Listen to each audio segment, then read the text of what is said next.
Allah bütün şəhid ailələrine, valideynlerine səbir inayət eləsin. Allah sizə səbir versin ana. Şəhidlərin məqamı ucadır və Allah hər kəsə nəsib eləmir bunu. O insanlara nəsib edir ki, onlar şəhidliyin xüsusiyyətlərini özlərində cəmləyiblər və Allah da hər kəsdən bu qurbanı qəbul eləməyib. Əgər burada oturan analar, atalar, bu valideynlər ki, əyləşiblər, onların qurbanlarını qəbul edib. Şəhidlik Allahın adlarından biridir. Şəhidlərə sual verirlər cənnətdə ki, o dünyaya getmək istəyərsinizmi?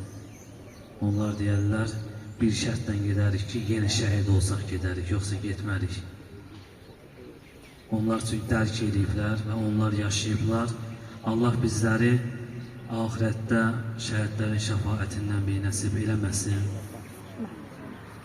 Onların şəfaəti bizlərə nəsib olsun inşallah.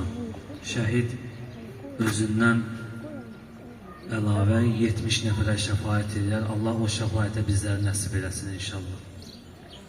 Dua verib qulağımıza inşallah sıçın eləyək. Amin. Allahümme